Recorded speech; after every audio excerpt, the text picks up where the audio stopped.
Hello children, here I am with the fifth video of chapter 7 and today I am going to discuss few questions with you. Here I have also made a note of some key words which are required to be in the answer of every question. Question number 1. Why are cells small in size? Now smallness of size increase the efficiency of cell.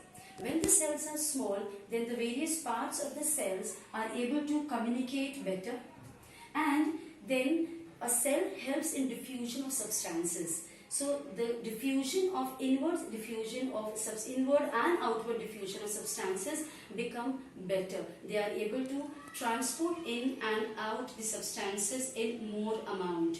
The nutrients are taken into the cell and wastes are thrown out of the cell. The respiratory gases like oxygen is taken into the cell and carbon dioxide is given out of the cell. So thus greater diffusion of substances takes place when the cells are small in size. Question number 2. Why do cells vary in shape? Explain with few examples.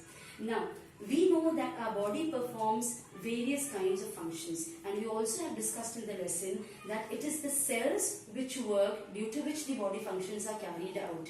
So because these cells have different functions to perform, they are of different shapes. We have taken the example of two cells here, nerve cell, which are quite long because they have to transfer messages from various parts of the body to the brain and again back to those parts of the body, and then we are able to feel it.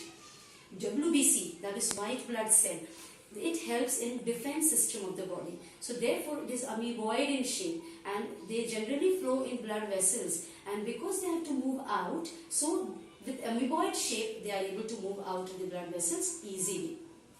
Question number 3. Green chilies on ripening turns red. Explain. Now chilies green in color, it means they contain chlorophyll in the plastic. Now when they start ripening, the green color, that is chlorophyll, starts degenerating. Chlorophyll degenerates, and degeneration of chlorophyll makes the red color, which was initially covered up, hidden by chlorophyll. When chlorophyll gets degenerated, the red color gets seen, and then the same green chili starts looking red. Question number 4. Lion, tiger and cat have same number of chromosomes but still differ. Explain. Now, lion, tiger and cat, they look different, but then they have same number of chromosomes, that is 38. But they look different because the characteristics in our body are determined by the genes present in our body. So it is the genetic constitution. The set of genes present in these three organisms are different, due to which they look different. It is not because the chromosomes. Question number 5. Do you think cells of an elephant would be larger than the cells of a rat? Discuss. Now, we have got different shapes of cells in our body, but a particular kind of cell, maybe if I take an example of blood cell or skin cell, in different organisms are same. They are not of different shape or size, but then the number of cells vary from organism to organism. So if an organism is larger, it has got more number of cells inside it. If an organism is smaller, it has got less number of cells in its body. So the cells of an elephant wouldn't be larger than the cells of a rat. Instead, the number of cells in the elephant's body is more. Therefore, it looks larger. We come to question number 6.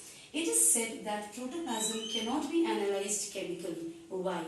Just in the previous video we have discussed that protoplasm, the moment it is the living substance of a cell, the moment it is taken out of the organism's body, it doesn't remain in its natural form. It ceases to remain in its natural form. So therefore, chemical analysis becomes difficult. So with this, I have discussed with you just few questions in this video, and there are many more questions in the book. You have been given home assignment and links of videos which you have to refer to complete the lesson.